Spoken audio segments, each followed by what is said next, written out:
जय भारत के साथ स्वागत है आप सभी का आपके अपने news channel the CMM news 24/7 पर। तो ब्रेकिंग न्यूज़ और लेटेस्ट अपडेट में जानेंगे आज की कुछ महत्वपूर्ण इंपॉर्टेंट खबरें। तो आज बड़ी खबरों में खबर निकल कर आ रही है पेट्रोल से रिलेटेड एक अपडेट आया है। पेट्रोल की कीमत में राहत की बात निकल कर आ रही है। उसी के साथ खबर आ रही है समीर वानखेड़े के पिता ने नवाब मलिक के खिलाफ मानहानि का मुकदमा ठोका है। काफ़ी शाहरुख खान के बेटे का बचाव करते हुए नजर आ रहे थे और समीर वानखेड़े पर काफ़ी टीका टिप्पणी की है, काफ़ी आलोचनाएं भी की है। तो उसके रिलेटेड इन्होंने उनके दावे को झूठा साबित करने के लिए मानहानि का मुकदमा ठोका है।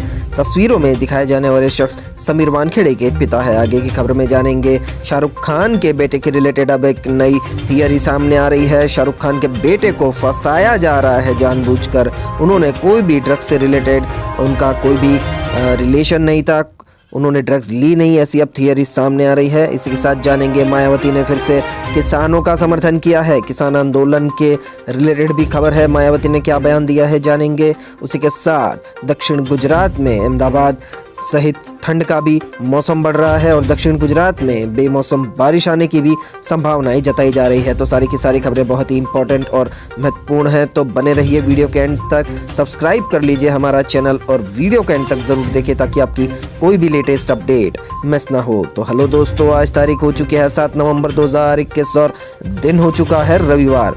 तो बिना टाइम वेस्ट किए बढ़ते हैं पहली खबर की ओर। तो पहली खबर में है पेट्रोल डीजल की कीमतों में राहत जारी। जानिए आज कहां पहुंचे हैं तेल के दाम। ये दोस्तों पेट्रोल और डीजल की कीमतों में अब राहत दी है थोड़े से रुपयों की, ज़्यादा तो कोई फ़र्क पड़ा नहीं है, लेकिन फिर भी पब्लिक के लिए राहत की बात है। पेट्रोल और डीजल की कीमतों को लेकर फेस्टिव सीजन में मिले तोहफे का पूरा फ़ायदा आज भी जारी रहा है। लगातार तीसरे दिन भी तेल की कीमतों में कोई बदलाव नहीं हुआ है। दिवाली से ठीक पहले केंद्र सरकार ने पेट्रोल और डीजल पर बड़ी राहत का ऐलान किया था, जिसके बाद राज्यों ने भी कीमतों में कटौती का ऐलान कर दिया। अब तक 22 राज्य अपने ग्राहकों को अतिरिक्त राहत दे चुके हैं। इस वजह से कुछ राज्यों के बीच तेल कीमतों में काफ़ी अंतर आ गया है। आप अपने स्क्रीन पर देख सकते हैं दिल्ली, मुंबई, चेन्नई, कोलकाता, लखनऊ, जयपुर, शिमला, देहरादून, भोपाल और रांची, बेंगलोर में पेट्रोल की क्या कीमतें हैं। चलिए बढ़ते अगली खबर की ओर। अगली खबर में है माइक्रोसॉफ्ट विंडोज़ 11 की समय सीमा खत्म होने पर फीचर में आ रही हैं दिक्कतें, होगा सुधार। विंडोज़ 11 के रिलेटेड ये खबर है, क्या खबर है जानेंगे। टेक दिग्गज माइक्रोसॉफ्ट ने इस हफ्ते की शुरुआत में एक स्पायर सर्टिफिकेट मिलने के बाद विंडोज़ 11 की कई फीचर्स को लोड करने में दिक्कत आ रही है। जी हाँ दोस्तों, इसमें जल्द ही सुधार किया जाएगा। द वर्ड्स के अनुसार कुछ विंडोज़ 11 उपयोगकर्ता 31 अक्टूबर को एक प्रमाण पत्र समाप्त होने के बाद स्निपिंग टूल, टच कीबोर्ड या इमोजी पैनल जैसे ऐप नहीं खोल पाए हैं। टेक दिग्गज ने इस सप्ताह की शुरुआत में विंडोज़ 11 यूजर्स को समस्याओं के बारे में चेतावनी दी थी और अब एक आउट ऑफ बैंड अपडेट जारी किया है। वॉइस टाइपिंग और विंडोज़ 11 के टिप सेक्शन शुरू करने को भी प्रभावित किया है। बढ़ते अगले समाचार की ओर। तो अगली न्यूज़ अपडेट में है व्हाट्सएप ने पेश किया मल्टी डिवाइस फीचर। बिना प्राइमरी स्मार्टफोन के ऑनलाइन भेज सकेंगे मैसेज। जहाँ दोस्तों अब टेक्नोलॉजी धीरे धीरे जैसे ही आगे बढ़ रही है तो हर सॉफ्टवेयर में हम एप्लीकेशन में देखते हैं कि अपडेट्स आ रहे हैं। तो व्हाट्सएप ने भी अभी अपना अपडेट जारी किया है। फेसबुक के स्वामित्व वाला व्हाट्सएप एक नया फीचर लेकर आया है। अब यूजर्स अपने अकाउंट को सेकेंडरी डिवाइस से लिंक कर सकेंगे और बिना प्राइमरी स्मार्टफोन के ऑनलाइन मैसेज भेजना और प्राप्त करना जारी रख सकेंगे। आपको बता दें कि GSM एरिना की रिपोर्ट के अनुसार एंड्रॉयड और iOS दोनों संस्करणों पर दोनों OS ऑपरेटिंग सिस्टम पर व्हाट्सएप के सबसे हालिया अपडेट में यह नई सुविधा आधिकारिक तौर पर सभी व्हाट्सएप यूजर्स के लिए शुरू हो गई है। रिपोर्ट में कहा गया है कि अपने स्मार्टफोन पर इस फीचर को इनेबल करते समय आपको फीचर को चुनना होगा, जिसे बीटा में स्टिल के रूप में लेबल किया गया था। एक बार सक्षम होने के बाद आप किसी नए डिवाइस को दोबारा लिंक करने से पहले सभी डिवाइस से अनलिंक हो जाएंगे। एक बार लिंक होने के बाद यह काफ़ी हद तक उसी तरह से व्यवहार करता है, सिवाय कि आप चैट करने में सक्षम होंगे, चाहे आप मुख्य स्मार्टफोन ऑनलाइन हो या ऑफलाइन। तो ये बहुत ही कमाल का फीचर है। व्हाट्सएप वेब हम पहले यूज़ करते थे, उसी की तरह कुछ नया फीचर है, लेकिन इस बार आपका मोबाइल अगर स्विच ऑफ भी हो गया या नेट कनेक्शन भी नहीं रहा, फिर भी आप दूसरे स्मार्टफोन में से फेसबुक का एक्सेस कर पाएंगे। बढ़ते अगले न्यूज़ अपडेट की ओर, तो अगली न्यूज़ अपडेट में है अगले सप्ताह 3 कंपनियों के IPO 21,000 करोड़ रुपए जुटाने की उम्मीद। जी दोस्तों, कौन सी कंपनी के IPOs आने वाले हैं, शेयर बाजार में क्या हलचल होने वाली है, उसी के बारे में जानेंगे। अगले सप्ताह 3 कंपनियों के आरंभिक सार्वजनिक निगम यानी IPO आ रहे हैं। इनसे करीब 21,000 करोड़ रुपए से अधिक राशि जुटाने की उम्मीद है। अगले सप्ताह पेटीएम की मूल कंपनी 197 कम्युनिकेशंस, KFC और पिज़्ज़ा हट रेस्तरां चलाने वाली सफायर फूड्स इंडिया लिमिटेड और लेटेंट व्यू एनालिस्टिक के IPO आने वाले हैं। पेटीएम, सफायर फूड्स और लेटेंट व्यू एनालिस्टिक के IPO 9 नवंबर और 10 नवंबर को खुलेंगे। बढ़ते अगले समाचार की और, अगले समाचार में है दिवाली के 3 दिन बाद भी दम घोंटू है दिल्ली की हवा। गहरी धुंध के बीच AQI 436 हुआ। जी हाँ दोस्तों, अभी दिवाली के मौके पर और पराली जलाने की घटनाओं से भी और वैसे भी दिल्ली में काफ़ी पोल्यूशन होता है, तो अब दिवाली के मौके पर लोगों ने पटाखे जलाए हैं। बैन कर दिया था पटाखों को, फिर भी लोगों ने पटाखे जलाए।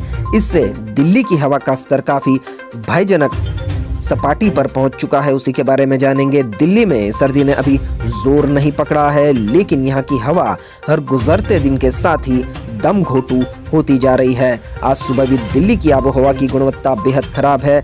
आज सुबह दिल्ली में वायु गुणवत्ता सूचकांक AQI 436 दर्ज किया गया है। AQI 436 होने का मतलब ये है कि आज भी दिल्ली में प्रदूषण का स्तर बेहद गंभीर स्थिति में है। दिवाली की रात से शुरू हुआ ये सिलसिला लगातार जारी है। आपको बता दें कि राजधानी के वायु गुणवत्ता के खतरनाक श्रेणी में पहुंचने के पीछे पटाखे जलाने के साथ पंजाब और हरियाणा में पराली जलाना भी अहम कारण है। बढ़ते अगली खबर की ओर, तो अगली खबर में आप जानेंगे ANI ने भी इस पोस्ट को दिया है। दिल्ली में पोल्यूशन जो फैला है उसी के रिलेटेड ANI ने 4 तस्वीरें अपने ऑफिशियल ट्विटर हैंडलर पर डाली है। बढ़ते अगले समाचार की ओर, तो अगले समाचार में है समीर वानखेड़े के पिता ने नवाब मलिक के खिलाफ ठोका मानहानि का मुकदमा।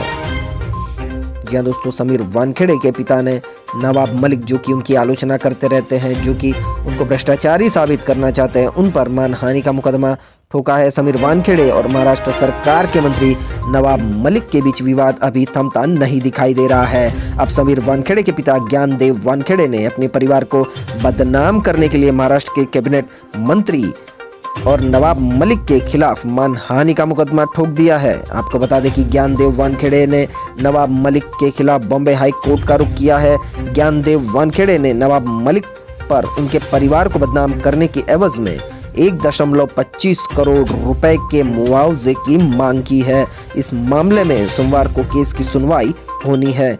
बढ़ते अगली न्यूज़ अपडेट की तरफ, तो अगली न्यूज़ अपडेट में है देश भर में मिले 10,853 नए मरीज। अब तक 4.61 लाख की मौत, कोविड का आंकड़ा जारी। या दोस्तों, कोरोना अभी भी थमने का नाम नहीं ले रहा है। कई कई जगह पर कोरोना अभी भी पनपा हुआ है और बढ़ने की स्थिति में भी आ सकता है। इसी के साथ हम जानेंगे खबर में क्या है। भारत के एक दिन में कोविड-19 के 10,853 नए मामले आने से संक्रमण के मामलों की संख्या भी बढ़ी है। आपको बता दें कि संक्रमण के कुल मामलों की संख्या 3,43,55,536 पहुंच गई है, जबकि उपचाराधीन मरीजों की संख्या कम होकर 1,44,845 हो गई, जो 260 दिनों में सबसे कम है। केंद्रीय स्वास्थ्य मंत्रालय के रविवार को सुबह जारी आंकड़ों के अनुसार 526 और मरीजों के जान गंवाने से मृतकों की संख्या बढ़कर 4,60,791 पर पहुंच गई है। कोरोना वायरस के रोज आने वाले मामले लगातार 30वें दिन 20,000 से कम और लगातार 133वें दिन 50,000 से कम है। मंत्रालय ने बताया कि उपचाराधीन मरीजों की संख्या कम होकर 1,44,845 हो गई है, जो संक्रमण के कुल मामलों का 0.42% है। आपको बता दें कि पिछले साल मार्च के बाद सबसे कम दर है, जबकि कोविड-19 से स्वस्थ होने वाले लोगों की राष्ट्रीय दर 98.24% की है। तो कोरोना जरूर ही जाएगा वापस, ये उम्मीद करते हैं। इसी के साथ बढ़ते अगले समाचार की ओर, तो अगले समाचार में है घुटनों पर आई पाकिस्तान की इमरान सरकार, चरमपंथियों के दबाव में इस खतरनाक संगठन से हटा दिया है बैन। जी हाँ दोस्तों, एक खतरनाक संगठन से पाकिस्तान ने बैन हटा दिया है। चरमपंथियों के दबाव में आ गई है पाकिस्तान की सरकार। देखते हैं क्या है खबर में। पाकिस्तान की इमरान सरकार महज सेना और वहां के चरमपंथी संगठनों की कठपुतली सरकार है। इस बात से तो पूरी दुनिया वाकिफ है। अब इमरान सरकार के हालिया निर्णय ने इस पर एक बार फिर से मुहर लगा दी है। जी हां दोस्तों, दरअसल पाकिस्तान के प्रधानमंत्री इमरान खान ने सरकार विरोधी आंदोलन को समाप्त करने के लिए कट्टर इस्लामवादियों के आगे झुकते हुए चरमपंथी संगठन तहरीके लब्बैक पाकिस्तान यानी TLP को प्रतिबंधित संगठनों की सूची से बाहर करने की शनिवार को अनुमति दे दी है। फ्रांस में प्रकाशित इस निंदा कार्टून के मुद्दे पर सरकार को फ्रांसीसी राजदूत को निष्कासित करने के लिए मजबूर करने के लिए संगठन द्वारा किए गए हिंसक विरोध के बाद अप्रैल में इससे प्रतिबंध लगा दिया था। लेकिन संगठन पिछले महीने एक बार फिर सड़कों पर उतर आया और हिंसक विरोध के बाद पाकिस्तान की सरकार ने उसके साथ समझौता किया और उस पर से बैन हटा दिया। बढ़ते अगली खबर की और अगली खबर में है इराक के PM पर जानलेवा हमला। ड्रोन हमले में बाल बाल बचे मुस्तफा अल कदीमी। तो इराक के राष्ट्रप्रमुख पर हमला हुआ है, उसी के रिलेटेड ये खबर आ रही है। मुस्तफा अल कदीमी की हत्या के इरादे से उनके आवास पर रविवार को हथियारबंद ड्रोन से हमला किया गया। इराक के प्रधानमंत्री इस हमले में प्रधानमंत्री को कोई नुकसान तो नहीं पहुंचा है, वे सुरक्षित है। अधिकारियों ने ये जानकारी भी दी है। इराक के 2 अधिकारियों ने नाम नहीं जाहिर करने की शर्त पर बताया कि बगदाद के बेहद सुरक्षित ग्रीन जोन क्षेत्र में हुए हमले में प्रधानमंत्री के 7 सुरक्षाकर्मी घायल हो गए हैं। हमले के तुरंत बाद प्रधानमंत्री अल कदीमी ने ट्वीट किया, देशद्रोह के रॉकेट वीर सुरक्षा बलों की दृढ़ता और दृढ़ संकल्प को हिला नहीं पाएंगे। उन्होंने लिखा कि मैं ठीक हूं और अपने लोगों के बीच हूं, ईश्वर का शुक्र है। तो ऐसे इराक के प्रधानमंत्री पर ड्रोन हमला हुआ था जिसमें इराक के PM बच चुके हैं। बढ़ते अगली न्यूज अपडेट की तरफ। तो अगली न्यूज अपडेट में है आर्यन खान को ड्रग्स केस में फंसाया गया, एक गवाह का दावा। तो फंसाए जाने की थियरी सामने आ रही है। शाहरुख खान के बेटे को बचाने के लिए क्या ये हो रहा है, देखते हैं खबर में क्या है।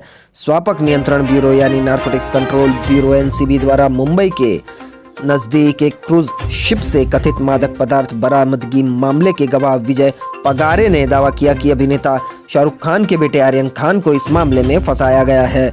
गौरतलब है कि 23 वर्षीय आर्यन खान को 3 अक्टूबर को गिरफ्तार किया गया था और करीब 3 हफ्ते जेल में रहने के बाद बॉम्बे उच्च न्यायालय से उन्हें जमानत भी मिली थी। गवाह विजय पगारे ने मराठी समाचार चैनल के साथ बातचीत में आरोप लगाया कि छापेमारी की कार्रवाई पूर्व नियोजित थी। इससे पहले इस मामले में एक और स्वतंत्र गवाह प्रभाकर सैल ने आरोप लगाया था कि NCB के कुछ अधिकारियों ने आर्यन को छोड़ने के एवज में वसूली की भी कोशिश की थी। NCB पहले ही इन आरोपों की जांच कर रही है।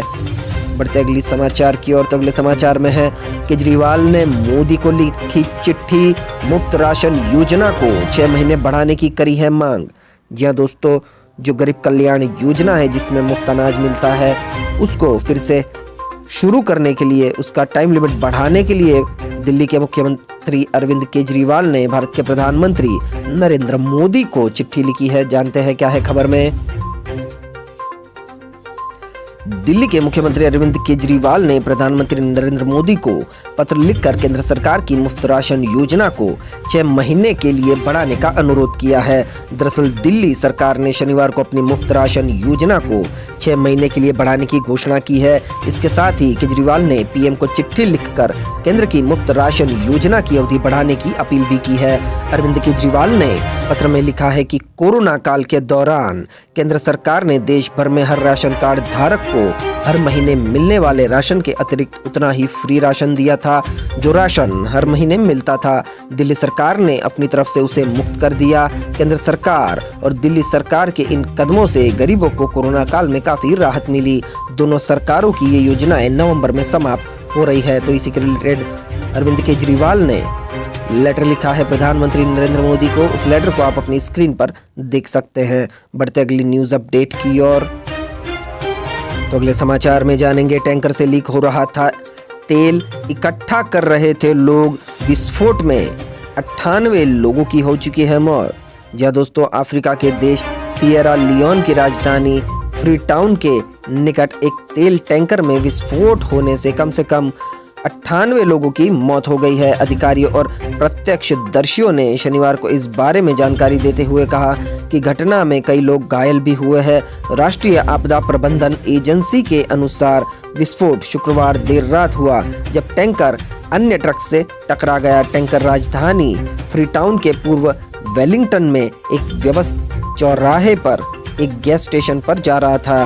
घायलों में 30 के बचने की कोई उम्मीद नहीं है। एजेंसी ने कहा है कि दोनों चालक अपने वाहनों से बाहर आए और उन्होंने निवासियों को टक्कर से रिसाव के मद्देनजर घटनास्थल से दूर रहने की चेतावनी दी थी।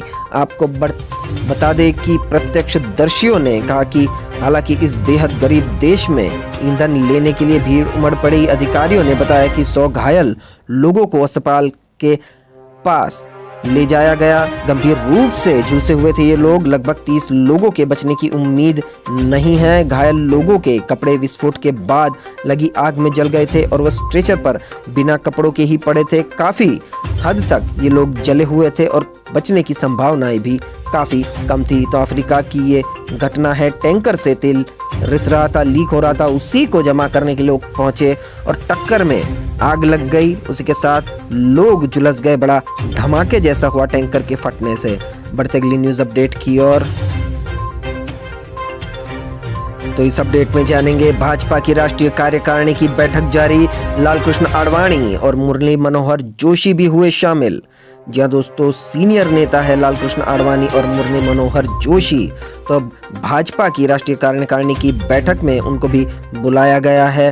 क्या है खबर में जानेंगे। तस्वीर आप देख सकते हैं, उनकी बैठक जारी है। भाजपा की राष्ट्रीय कार्यकारिणी की बैठक नई दिल्ली नगर पालिका परिषद के कन्वेंशन सेंटर में शुरू हो गई है। आपको बता दें कि प्रधानमंत्री नरेंद्र मोदी, केंद्रीय गृह मंत्री अमित शाह, राजनाथ सिंह और उत्तर प्रदेश के मुख्यमंत्री योगी आदित्यनाथ इसमें शामिल है। वहीं पार्टी के वरिष्ठ नेता लालकृष्ण आडवाणी और मुरली मनोहर जोशी वर्चुअल रूप से जुड़े हैं।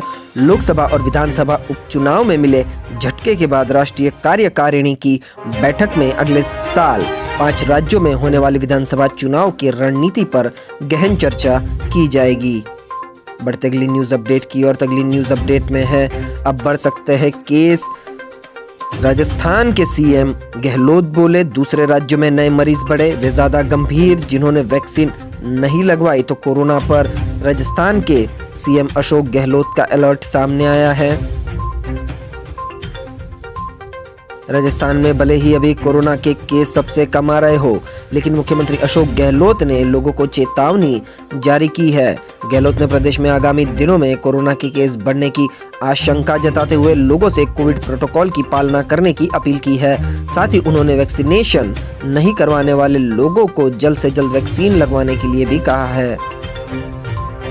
बढ़ते अगली न्यूज अपडेट की ओर। तो अगली न्यूज अपडेट में है, किसानों को मायावती का समर्थन, बोली कृषि कानून वापस लेकर सरकार दे दिवाली का तोहफा। तो मायावती ने फिर से किसानों का साथ दिया है, किसानों की तरफ से बयान जारी किया है। देखते खबर में क्या है। बसपा प्रमुख मायावती ने रविवार को कृषि कानूनों को लेकर आंदोलन पर जुटे किसानों का समर्थन किया। उन्होंने भाजपा पर तंज कसते हुए कहा कि देश के किसान 3 कृषि कानूनों को लेकर लंबे समय से आंदोलन कर रहे हैं। यह कैसा सबका साथ है, कैसा सबका विकास है, और आदि लोग जुमला मानकर इस पर कैसे विश्वास कर सकते हैं। सरकार को कानून वापस लेकर किसानों को दिवाली का तोहफा देना चाहिए। मायावती ने कहा कि केंद्र सरकार ने 3 साल में पहली बार उत्पाद कर थोड़ा घटाकर लोगों को इस बार दिवाली पर कुछ राहत का तोहफा दिया है। उसी प्रकार दिवाली के बाद ही सही, यदि तीनों विवादित कृषि कानूनों को वापस लेकर केंद्र सरकार देश के किसानों को भी दिवाली का तोहफा दे सकती है तो यह बेहतर ही होगा। तो मायावती ने किसानों की तरफ से एक बयान जारी किया है और सरकार पर सवाल दागा है कि वो इस बार काले कृषि कानून रद्द करके किसान आंदोलन खत्म करवाए और किसानों की बात सुन ले। बढ़ते अगली न्यूज अपडेट की ओर। तो अगली न्यूज में है, मुंबई के साथ साथ अब अहमदाबाद से दिल्ली के बीच भी दौड़ेगी बुलेट ट्रेन। 4 घंटे से भी कम समय में होगा सफर पूरा।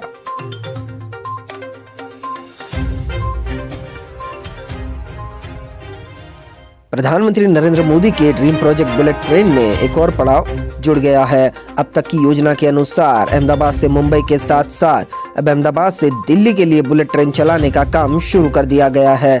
आपको बता दें कि इस योजना के बाद अहमदाबाद से मुंबई या दिल्ली सिर्फ 3-4 घंटे में पहुंचा जा सकता है। अहमदाबाद और दिल्ली के बीच बुलेट ट्रेन 4 राज्यों से होकर गुजरेगी।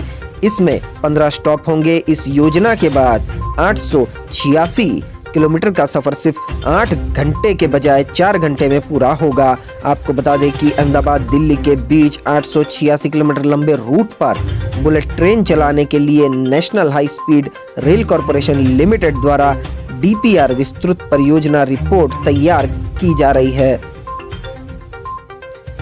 मिली प्राप्त जानकारी के अनुसार Ahmedabad Delhi bullet train route में कुल 15 स्टेशनों के साथ गुजरात में 3, राजस्थान में 9, हरियाणा में 2 और दिल्ली में 1 स्टेशन होंगे, जिससे राजस्थान को इस रूट को सबसे ज्यादा यूज करने का फायदा मिलेगा।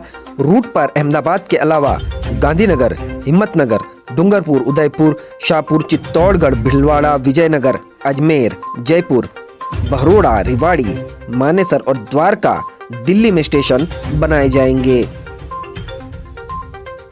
बढ़ती अगली खबर की ओर। अगले खबर में है बदलेगा मौसम का मिजाज। जी हाँ दोस्तों, गुजरात से खबर आ रही है। सौराष्ट्र, दक्षिण गुजरात और कच्छ के तटीय इलाकों में अगले 4 दिनों तक बेमौसम बारिश गिरने की संभावना। राज्य में बढ़ेगी ठंड। तो गुजरात में भी अब ठंड बढ़ने की मौसम विभाग की चेतावनी जारी हो चुकी है। इसी के रिलेटेड खबर है गुजरात के अरब सागर में बने निम्न दबाव के चलते 10 नवंबर तक सौराष्ट्र, दक्षिण गुजरात और कच्छ के तटीय क्षेत्रों में बूंदाबांदी होने की संभावना है। गुजरात मौसम विज्ञान विभाग ने कहा है कि कम दबाव के प्रभाव से राज्य में अगले 2 दिनों में बादल छाए रहेंगे। वहीं उत्तर पूर्वी हवाएं राज्य के अधिकांश हिस्सों में ठंड लाएगी। बारिश की आशंका को देखते हुए जूनागढ़, राजकोट, द्वारका और जामनगर सहित सौराष्ट्र, दक्षिण गुजरात और कच्छ में तत्काल कार्रवाई करने को कहा गया है। खुले में अनाज न रहे, इसकी भी जानकारी दी गई है। तो आप देख सकते हैं तस्वीरों में ठंड भी बढ़ सकती है गुजरात में। और मौसम विभाग ने दिसंबर और जनवरी में उत्तरी गुजरात और सौराष्ट्र कच्छ क्षेत्रों में भीषण ठंडी की भविष्यवाणी भी की है। राज्य में वर्तमान में दोहरे मौसम का अनुभव हो रहा है, जबकि दिन और रात के तापमान में करीब 10 से 12 डिग्री का अंतर है। वलसाड़ और नालिया में न्यूनतम तापमान 16 डिग्री दर्ज किया गया है। मौसम विभाग के अनुसार इस बार राज्य में दिसंबर और जनवरी में काफी ठंड होने की संभावना है। तो अब जानेंगे सर्राफा बाजार का हाल, कैसा रहेगा सोने का भाव। आज सुबह से देश के बड़े शहरों में सोना और चांदी में कारोबार शुरू हो गया है। देश के ज्यादातर शहरों में सोना और चांदी के रेट में अंतर होता है। ऐसे में हम यहां पर देश के ज्यादातर बड़े शहरों के रेट दे रहे हैं। इस खबर में 22 कैरेट और 24 कैरेट गोल्ड के दाम प्रति 10 ग्राम के हिसाब से दिए जा रहे हैं। MCX और अंतर्राष्ट्रीय बाजार के सोना और चांदी के रेट बिना टैक्स के होते हैं, इसलिए देश के बाजारों के रेट टैक्स में अंतर आपको दिखेगा। आपको बता दें कि अहमदाबाद में आज सुबह सोना और चांदी के रेट क्या चल रहे हैं। तो 22 कैरेट गोल्ड के 45,890 रुपए, 24 कैरेट गोल्ड के 48,890 रुपए और सिल्वर का यानी कि चांदी का भाव चल रहा है 64,400 रुपए। जी हाँ दोस्तों, प्रमुख शहरों की बात करें तो बेंगलुरु, भुवनेश्वर, चंडीगढ़, चेन्नई, कोयम्बटूर आप वीडियो को पोस्ट करके देख सकते हैं। यहाँ के भी भाव सोने के बताए गए हैं। उसी के साथ मुंबई, मैसूर, नागपुर, नासिक, इसको भी आप वीडियो को पोस्ट करके इन सारे नामों को और कहाँ कितना सोने का भाव चल रहा है उसे देख सकते हैं। बढ़ते अगले समाचार की ओर। तो अब अगले समाचार में जानेंगे भारत के मौसम का पूर्वानुमान, कैसा रहेगा भारत के अगले 24 घंटे का मौसम का हाल जानते हैं। अगले 24 घंटों के दौरान स्काईमेट वेदर के अनुसार तटीय आंध्र प्रदेश और तमिलनाडु तट पर कुछ स्थानों पर भारी से बहुत भारी बारिश की संभावना है। तमिलनाडु के शेष हिस्से, दक्षिण आंतरिक कर्नाटक और अंडमान निकोबार द्वीप समूह के कुछ हिस्सों में हल्की से मध्यम बारिश के साथ कहीं कहीं भारी बारिश हो सकती है। तटीय कर्नाटक, केरल, कोंकण और गोवा के कुछ हिस्सों, मध्य महाराष्ट्र और लक्षद्वीप में हल्की से मध्यम बारिश संभव है। उत्तर पूर्व दिशा से चलने वाली मध्यम से तेज हवाएं दिल्ली के प्रदूषण में कुछ हद तक सुधार ला सकती है। तो इसी के साथ आज के ब्रेकिंग न्यूज और लेटेस्ट अपडेट यहीं समाप्त होते हैं। वीडियो को पूरा एंड तक देखने के लिए आप सभी का बहुत बहुत धन्यवाद। इसके साथ देश और दुनिया की खबरों के लिए सब्सक्राइब कीजिए द CMM न्यूज़ 24/7 को और बेल आइकन को भी प्रेस कर दीजिए ताकि हर रोज़ की न्यूज़ अपडेट की नोटिफिकेशन आप तक पहुंच जाए। मिलते हैं अगली न्यूज़ अपडेट के साथ। आपका दिन बेहद ही खुशनुमा रहे। Thank you, take care, goodbye, जय भारत।